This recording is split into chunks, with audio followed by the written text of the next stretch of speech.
watching Just the News. I'm Mamata Balachandra. It's day 9 of Russia's invasion in Ukraine. We start off with that as the top story. Ukrainian authorities have said Russian forces have seized control of the largest nuclear power plant in Europe. There was a fire that was reported in a training building outside this power plant overnight during intense fighting between Russian and Ukrainian forces. Now, though the fire was later extinguished, the incident sparked concerns that radiation could leak from the damaged power station. Now, the head of the United Nations Atomic Watchdog has said that there has been no release of radiation at this power plant that was targeted. Additionally, according to a report by the Associated Press, 3 Ukrainian troops were killed and 2 wounded in the Russian attack in this power plant. Ukraine's president has accused Moscow of trying to repeat the Chernobyl nuclear disaster and said that he had spoken with international leaders, including US President Joe Biden, about the crisis at the nuclear plant. Now, there has been many reactions that have come in on this one story. Reacting to this, the US Embassy in Kyiv has tweeted, and I quote, "It is a war crime to attack a nuclear power plant. Putin's shelling of Europe's largest nuclear plant takes his reign of terror one step further." End quote.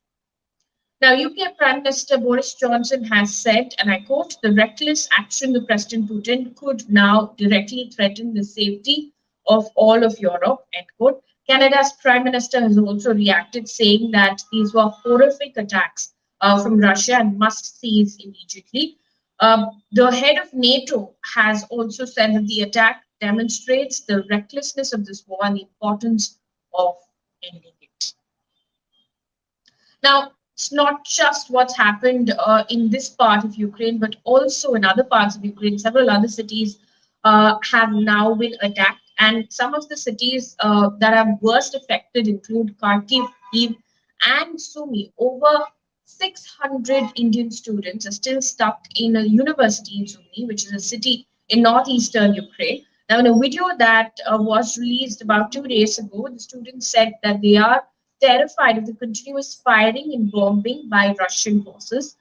They also said that there is a shortage of food and basic supplies. Commuting to Poland, Romania, Hungary, where evacuation efforts are taking place, is impossible, they say, because of their location. Now, Russia has said, and this is according to TASS news agency, and I quote, "A total of 130 comfortable buses are ready to depart to Kharkiv and Sumy, and that rescue operations will continue," is what they have said. However, the students say that they are still waiting to be evacuated. Also in the news, at least 47 people have died in Chernihiv, according to Ukrainian emergency services, after aerial attacks damaged high-rise apartment buildings, clinics, and a hospital, and sent residents fleeing into the streets and to underground bunkers. Now, this is not the only city to have been affected.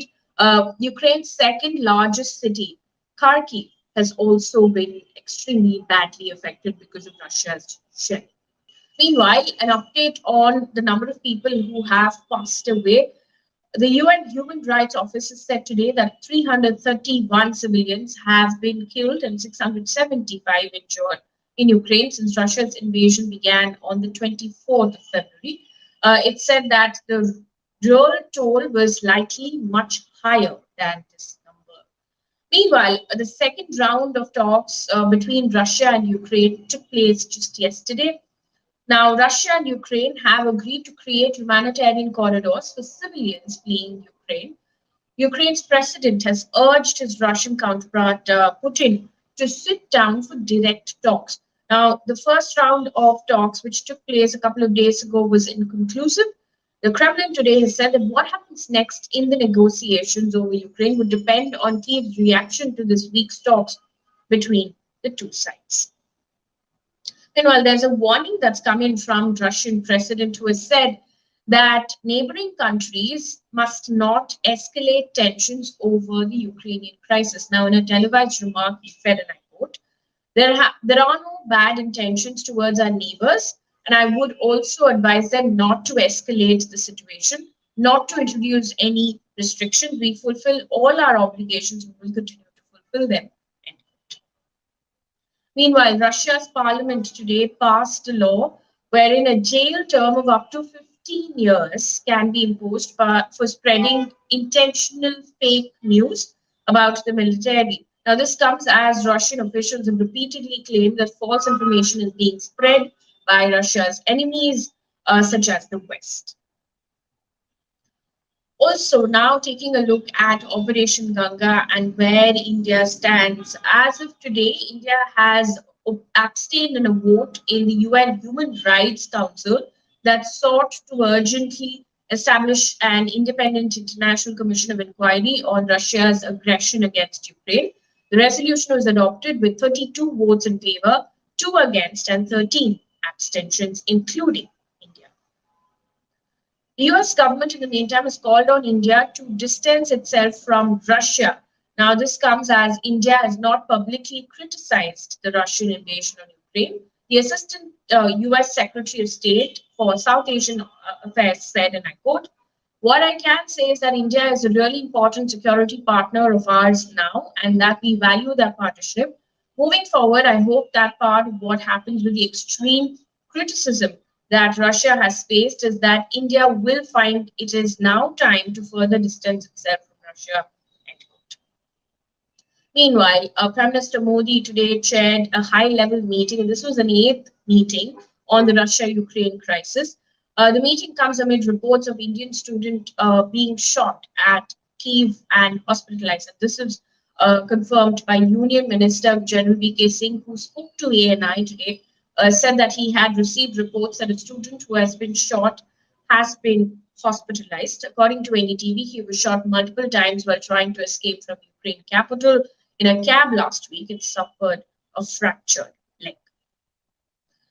Now, an update on Operation Ganga. The Ministry of External Affairs has said that there are 16 flights scheduled for the next 24 hours. Including an Indian Air Force's C-17 aircraft. Now, spokesperson Arindam Bakshi has said, and I quote, "We have managed to get some buses there. 5 buses are already operational, more buses later in the evening. About 700 students are still stuck in Sumy. We are concerned about Sumy." Meanwhile, a shocking remark that's come in from a Karnataka MLA after 21-year-old student Naveen Shekharappa had died in the shelling in Ukraine. Karnataka BJP MLA Arvind Bella has said, and I quote, "More space is needed to bring a dead body on flight. In the place required for a dead body, 8 persons could be accommodated and brought back." End quote. Now, he was responding to questions on the uncertainty over when Naveen's body would be brought back to Haveri, his hometown. But shocking statement, nevertheless. On to world's reaction at this point in time. According to United Nations Human Rights Council, over 1 million people have fled Ukraine to neighboring countries. Now, this is in the first 7 days of the war.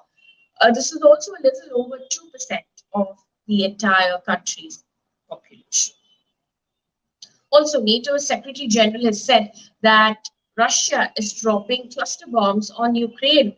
While speaking to reporters, he said, and I quote, "We have seen the use of cluster bombs and we have seen reports of use of other types of weapons which would be in violation of international law." Also, the news, the entire staff of independent Russian media firm TV Rain resigned on air after Russian authorities suspended its operations over its coverage of Ukraine war. This is a report by Reuters, which says that they said no to war in the final telecast as the employees staged to walk out from the studio. The channel later said in a statement that it had suspended the operation indefinitely. Moving away from this big story now to COVID roundup, starting off with a report coming in from Mumbai where the BMC has said that the results of the 10th round of genome sequencing of COVID positive samples were found to be 100% Omicron variant. All 237 samples that went for genome sequencing are of the Omicron variant. On a positive note, the city did not report any COVID death for the 7th consecutive day. And some big news coming in from Bihar right now. The tragic incident, 14 people were killed, 10 injured in Bhagalpur house blast. Now, the blast took place in an alleged illegal firecracker unit being run from a house in Bhagalpur. The Bihar police has now initiated a probe led by Patna ATS. Now, speaking on this incident, the Chief Minister of Bihar said, and I quote, "I have taken full stock of the situation from the State Chief Secretary and the DGP. The matter is being probed and we are monitoring the relief and rescue operations, and treatment is being given to the injured." In the meantime, in the Karnataka budget announcement today, Chief Minister Basavaraj Bommai has proposed no increase in taxes. He also holds the finance portfolio and has expressed his government's commitment for the implementation of the Mekedatu project.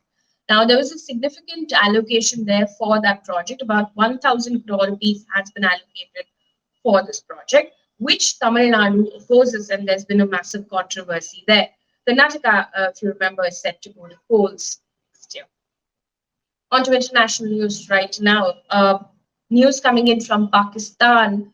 A suicide bomber struck inside a mosque in Pakistan's Peshawar during 5-day prayers, killing at least 56 worshippers and wounding 194 people, according to a report by the Associated Press. No militant group immediately claimed responsibility for the attack. On to sports news right now. Extremely tragic news coming in. Legendary Australia leg spinner Shane Warne has passed away at the age of 52. This was first reported by Fox Cricket, which reported that according to the management statement, it said, and I quote, "Shane was found unresponsive in his villa, and despite the best efforts of medical staff, he could not be revived. The family requests privacy at this time and will provide further details in due course," end quote. Now, Warne took 708 test wickets, the second most of all time, in 145 matches across a stellar 15-year career. He won the 1999 50-over World Cup. And for Australian cricket, this is bad news in just a matter of 24 hours because Rod Marsh, after suffering a heart attack last week, also passed away. So this is extremely devastating news. Also in the news, FIFA has announced that Ukraine wants to postpone its World Cup qualifying playoff against Scotland. Ukraine was set to play Scotland in Glasgow on the 24th of March. FIFA said that it is in talks with Scottish officials and European soccer body UEFA to find an appropriate solution. That brings us to the end of this bulletin. Thank you so much for watching. For people who are watching, tell us what you would like to pick up for us to elaborate on, for instance, a topic for the whole story that you would like us to pick up. Mention in the comments below. Thank you so much for watching. Good night.